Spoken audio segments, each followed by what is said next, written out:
Hello दोस्तों, नमस्कार। मेरा नाम है नवीन और स्वागत है आपका हमारे यूट्यूब चैनल आईटीआई ऑनलाइन ज्ञान में। तो दोस्तों फाइनली कल भी एक नोटिफिकेशन आई थी, लेकिन लोगों को लगा कि ये आरआरबी एलपी यानी कि लोको पायलट का नोटिफिकेशन बहुतों को लगा कि फेक है। लेकिन फाइनल नोटिफिकेशन, एक कंप्लीट नोटिफिकेशन आ चुका है। क्या है इस नोटिफिकेशन में, क्या है क्वालिफिकेशन, क्या है सिलेबस, क्या रहने वाला है, कितने नंबर ऑफ सीट्स हैं, इसके बारे में एक कंप्लीट जानकारी आज मैं आप लोगों को बताऊंगा। तो शुरू से अंत तक बने रहें इस वीडियो में। तो चलिए वीडियो को शुरू करते हैं। तो यहाँ पे हमारा government of India ministry of railway यानी कि आरआरबी असिस्टेंट लोको पायलट का ये वैकेंसी आ गया है, जिसका नोटिफिकेशन नंबर 01/2024 है। जितने भी बोर्ड हैं, मुझे लगता है 21 बोर्ड, सभी बोर्ड के लिए ये नोटिफिकेशन एक कंबाइंड नोटिफिकेशन है। ठीक है, तो चलिए डिटेल्स से देखते हैं कि इसमें क्या कुछ दिया गया है। तो यही आपका जो पेपर कटिंग था, जो वो जो कल सर्कुलेट हो रहा था, वो भी सही था, क्योंकि आप देख सकते हैं सेम पेपर कटिंग जो कि आपका एम्प्लॉयमेंट न्यूज़ में छपा था, वही यहाँ पे दिखाया गया था। तो इसका जो फॉर्म है वो आपका 1 जनवरी यानी कि कल से ये इसका फॉर्म फिलअप होना स्टार्ट हो जाएगा। ठीक है, और इसका क्लोजिंग डेट आपका 19 फरवरी तक है। और आपका जो मॉडिफिकेशन का जो डेट है, अगर कुछ करेक्शन हो जाता है तो आप 20 फरवरी से 29 फरवरी तक कर सकते हैं, उसके बाद आप नहीं कर पाएंगे। ठीक है, तो सबसे इम्पोर्टेंट आप यहाँ पे देख सकते हैं कि पोस्ट हमारा एएलपी है।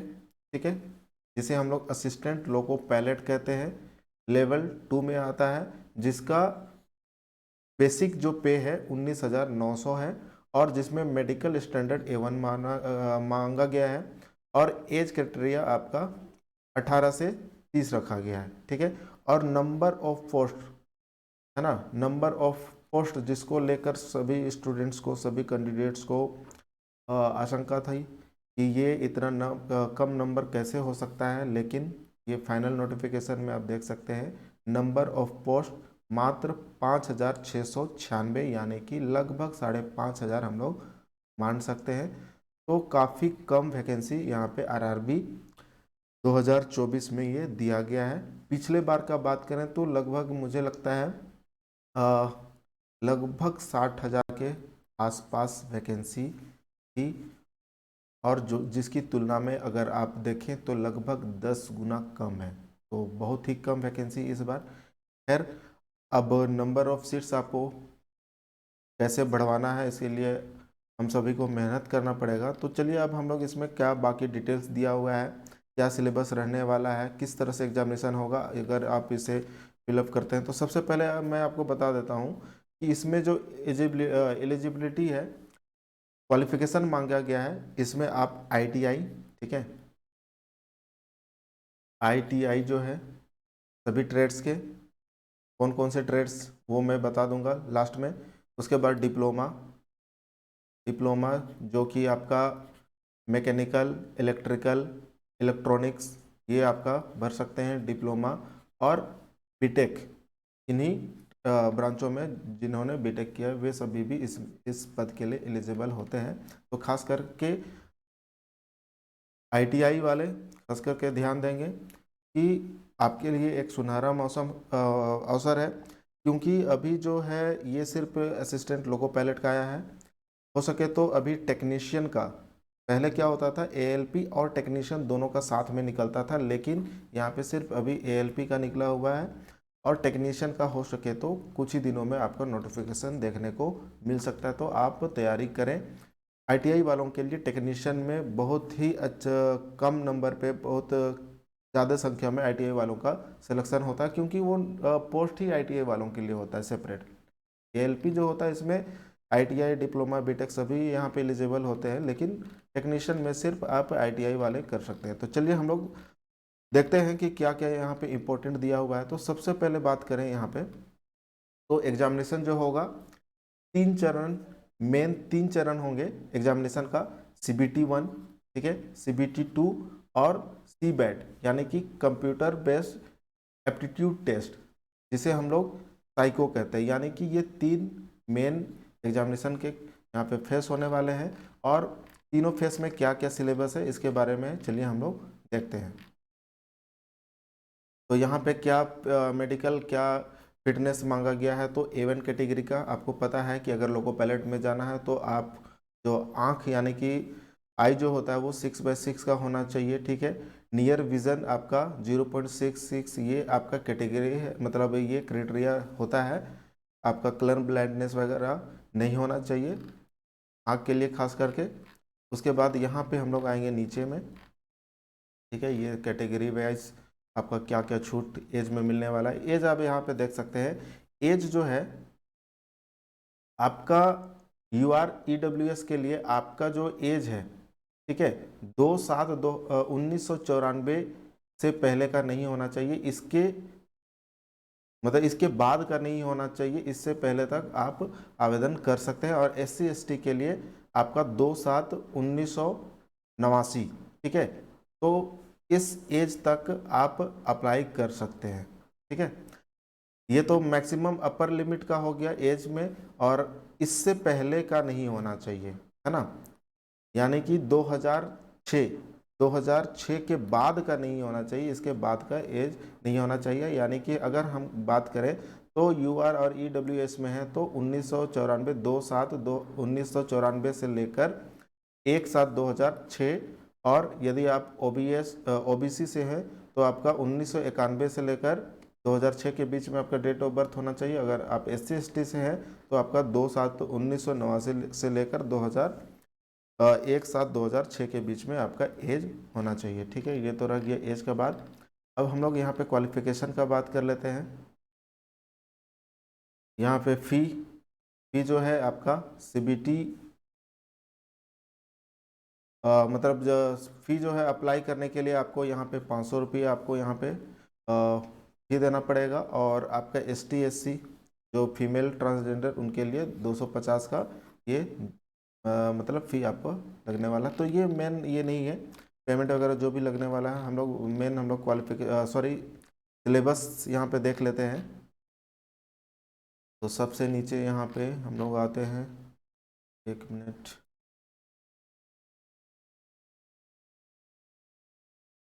सिलेबस, हाँ। तो फर्स्ट स्टेज CBT 1, ठीक है, इसमें क्या सिलेबस होने वाला है। तो ये CBT यानी कि आपका कंप्यूटर बेस्ड टेस्ट होने वाला है, जिसमें टोटल नंबर ऑफ आपका 75 क्वेश्चन पूछे जाएंगे, ठीक है। हर एक क्वेश्चन 1 नंबर का होगा, और इसमें आपका टोटल कितने समय दिए जाएंगे, 60 मिनट, ठीक है। यानी कि 1 घंटे में 75 मिनट 75 क्वेश्चन आपको सोल्व करने हैं। यानी कि आपका इसी जो स्पीड है वो आपको बना के रखना है। अगर एक क्वेश्चन के लिए बात करें तो लगभग 40-42 सेकेंड आपको मिलने वाले हैं। और CBT 1 जो है आपका क्वालिफाइंग है, यानी कि ये सिर्फ आपको क्वालिफाई करना है, उस सभी तभी आप CBT 2 में बैठ सकते हैं, जिसके लिए मिनिमम क्वालिफाइंग मार्क्स दिया गया है। UR और EWS के लिए 40 मार्क्स, OBC के लिए 30, SC ST के लिए आपका SC के लिए 30% और ST के लिए 25% आपका यहाँ पे क्वालिफाई करना है, तभी आप क्वालिफाई मतलब CBT 2 के लिए अपियर हो सकते हैं। लेकिन यहाँ पे CBT 2 में अपियर होने के लिए सिर्फ क्वालिफाई करने से काम नहीं होगा। ऐसे बहुत से कैंडिडेट सिर्फ क्वालिफाई भी नहीं कर पाते हैं, लेकिन आपको इसमें भी कोशिश करना है मैक्सिमम मार्क्स लाने का, क्योंकि इसमें सिर्फ आपका CBT 2 के लिए 15 टाइम्स यानी कि 15 गुना आपका यहाँ से सेलेक्ट किया जाएगा CBT 2 के लिए। और CBT 1 का सिलेबस यहाँ पे देख सकते हैं, मैथ्स में ये सारे हैं, ठीक है। मेंटल एबिलिटी यानी कि रीजनिंग, ये सारे यहाँ पे स्क्रीनशॉट आप ले सकते हैं। उसके बाद जनरल साइंस, इसके लिए यहाँ पे सिलेबस दिया हुआ है, फिजिक्स केमिस्ट्री लाइफ साइंस जो कि 10th बेसिस पे होगा। और जनरल अवेयरनेस यानी कि करंट अफेयर, जिसमें है science technology sports culture personalities और जो भी इम्पोर्टेंट्स यहाँ पे करंट अफेयर हैं, इससे रिगार्डिंग क्वेश्चन पूछे जाते हैं, ठीक है। उसके बाद आप CBT 1 में क्वालिफाई होते हैं तो आपका CBT 2 होगा। CBT 2 जो है इसमें 2 पेपर होंगे, पेपर 1 जो कि पेपर ए होगा, पार्ट ए और पार्ट बी। ठीक है, पार्ट ए जो है इसमें नॉन टेक्निकल है, यानी कि इसमें आपका मैथ, रीजनिंग, जो कि आपका ऊपर जो सिलेबस दिया हुआ था बेसिकली वही है। ठीक है, बस थोड़ा सा चेंजेस है, जैसे कि पार्ट ए के लिए यहाँ पे सिलेबस दे दिया गया है, मैथमेटिक्स है, जनरल इंटेलिजेंस एंड रीजनिंग है, उसके बाद बेसिक साइंस एंड इंजीनियरिंग, ये आपका जो CBT 1 में नहीं था वो यहाँ पे नया है। इसमें क्या है, बेसिक इंजीनियरिंग में आपका इसमें ड्राइंग के लिए यहाँ पे कुछ टॉपिक्स दिए हुए हैं। ठीक है, projection, view, drawing, instrument, line, geometric figure and symbol representation drawing का। ठीक है, यानी कि ड्राइंग के लिए यहाँ पे एक टॉपिक आपको डाला गया है जो कि बेसिक साइंस एंड इंजीनियरिंग। यहाँ पे आपका जो जनरल जो अवेयरनेस था वो यहाँ पे आपको नहीं पूछा जाएगा, करंट अफेयर यहाँ पे नहीं पूछा जाएगा। ठीक है, तो ये जो पोर्शन है इंजीनियरिंग ड्राइंग का, ये पोर्शन आपका जब आप CBT 1 में क्वालिफाई करेंगे तो ये पोर्शन आपको इस चैनल पे भी कवर करा दिया जाएगा। ठीक है, तो चैनल में यदि आप पहली बार हैं तो इसको चैनल को सब्सक्राइब जरूर कर लेना है। उसके बाद पेपर 2 जिसे हम लोग पार्ट बी के नाम से यहाँ पे जान रहे हैं, तो इसमें ITI ट्रेड्स है ना, बहुत सारे ITI ट्रेड्स हैं, मैं लास्ट में दिखाऊंगा। तो उन ITI ट्रेड्स में से किसी एक का चुनाई करना है। ITI वाले तो अपने ट्रेड का ही चुनाव करेंगे, लेकिन डिप्लोमा और बीटेक वाले अपने उस रिगार्डिंग अपने मैकेनिकल ट्रेड से रिलेटेड, जैसे fitter, Turner, machinist, refrigeration, MMB, ये सारे बहुत सारे ट्रेड्स हैं, उनमें से आप किसी एक ट्रेड का चुनाव करेंगे। ध्यान रखिएगा, ट्रेड का चुनाव भी आपको सही से करना है, क्योंकि ये पार्ट बी आपका ये क्वालिफाइंग तो है। ठीक है, 35% अगर इसमें आप लाते हैं तभी आप क्वालिफाई हो पाएंगे। ठीक है, और पार्ट ए आपका वो आपका फाइनल मेरिट में जुड़ेगा। ठीक है, तो 35% भी छोटा मोटा नहीं है, बहुत से लोग इसमें भी फेल कर जाते हैं। तो ये पोर्शन इसमें ट्रेड का भी सिलेक्शन आपको अच्छे से करना है। अगर ITI वाले हैं तो आपको तो ITI में जो ट्रेड है आपका उसी को सिलेक्शन करना है। ठीक है, मैं एक सेपरेट वीडियो में बता दूंगा कि यदि आप डिप्लोमा और बीटेक हैं तो आपको किस ट्रेड का चुनाव करना चाहिए, जो कि उस ट्रेड का सिलेबस जो है वो अकॉर्डिंग टू DGT के अनुसार ही आपका जो सिलेबस है उसी के अनुसार पूछे जाएंगे। ठीक है, तो ये था CBT 2। उसके बाद आपका थर्ड फेज का एग्जाम होगा CBAT, जिसे हम लोग कंप्यूटर बेस्ड एप्टीट्यूड टेस्ट कहते हैं। जनरली ये साइको के नाम से जाना जाता है। ये भी आपका क्वालिफाइंग है। ठीक है, जिसमें आपका शायद 5 यहाँ पे बैट होंगे, 5 बैटरी होंगे, यानी कि 5 पोर्शन में यहाँ पे क्वेश्चन पूछे जाते हैं। 1 मिनट में आपको दिखा देता हूँ।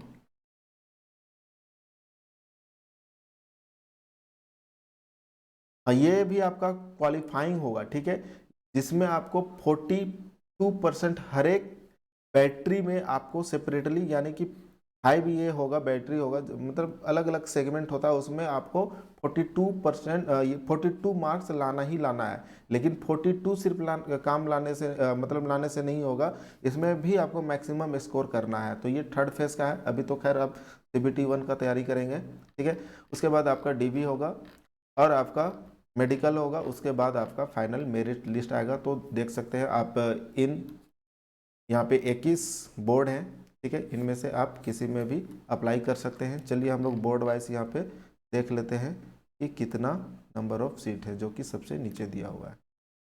यहाँ पे हम लोग क्वालिफिकेशन भी देख लेते हैं, इस ये के लिए कितना कितना क्वालिफाइंग यहाँ पे दिया हुआ है। तो क्वालिफाई जो है यहाँ पे, अगर आप ITI हैं तो ITI मैट्रिक के साथ में ITI होना चाहिए। ठीक है, इन ट्रेडों में। ठीक है, उसके बाद अगर आप मैट्रिकुलेशन के बाद आप डिप्लोमा किए हैं तो भी आप एलिजिबल हैं। कौन कौन से ये पे है उसको हम लोग यहाँ पे देख सकते हैं। डिप्लोमा में आपका मैकेनिकल होना चाहिए, इलेक्ट्रिकल होना चाहिए, इलेक्ट्रॉनिक्स होना चाहिए। ठीक है, उसके बाद यहाँ पे हम लोग बोर्ड वाइज वैकेंसी आप देख सकते हैं। चाहे तो आप इसका मैं जो PDF है इस नोटिफिकेशन का, मैं लिंक दे दूंगा डिस्क्रिप्शन में, वहाँ से आप डाउनलोड कर सकते हैं, या हमारे टेलीग्राम का जो लिंक है वो भी डिस्क्रिप्शन पे मिल जाएगा, वहाँ से भी आप इसे डाउनलोड करके अच्छे से देख सकते हैं। क्योंकि बोर्ड का सिलेक्शन भी काफ़ी इम्पोर्टेंट है। बोर्ड वाइज नंबर ऑफ जो नंबर कट ऑफ है वो वेरी करता है, ठीक है। तो आपका बोर्ड का सिलेक्शन भी अच्छे से करना है। जैसे पिछले बार क्या हुआ था कि बहुत से जिसमें ज़्यादा संख्या में वैकेंसीज थी, ज़्यादा सीट था, वहाँ पे सभी लोग वहाँ पे आवेदन कर दिए, वहाँ पे एप्लीकेशन डाल दिए, तो उसकी वजह से कट ऑफ भी वहाँ का सबसे ज़्यादा हो गया। तो आपको इन सभी चीज़ों को, प्रीवियस रिकॉर्ड को देखते हुए आपको यहाँ पे बोर्ड का सिलेक्शन करना है, ठीक है। और यदि आप SC ST से हैं तो ये सब आपका फॉर्मेट होना चाहिए कैटेगरी का। आपका यहाँ पे रेलवे पास भी जारी करती है, और जब आप कैटेगरी आप यहाँ पे चूज़ करते हैं तो आपको इस फॉर्मेट में आपका कास्ट होना चाहिए। तो दोस्तों ये था आज का वीडियो। आपको इस नोटिफिकेशन के बारे में, नंबर ऑफ सीट्स के बारे में क्या कहना है, सीट्स बढ़ना चाहिए उसके लिए क्या करना चाहिए, आप कमेंट्स में कर सकते हैं। बाकी ITI से रिलेटेड, टेक्निकल कोर्सेज से रिलेटेड अगर और भी इंफॉर्मेशन चाहिए, मैं एक सेपरेट वीडियो बना दूंगा डिप्लोमा और बीटेक के लिए कि आपको कौन सा ITI ट्रेड का, किस ट्रेड का चुनाव करना चाहिए उसके लिए सेपरेटली। तो इस तरह के और भी अपडेट्स पाने के लिए हमारे चैनल में पहली बार हैं तो चैनल को प्लीज़ सब्सक्राइब कर लें। तो मिलते हैं किसी और नए वीडियो में, तब तक के लिए आपका बहुत बहुत धन्यवाद।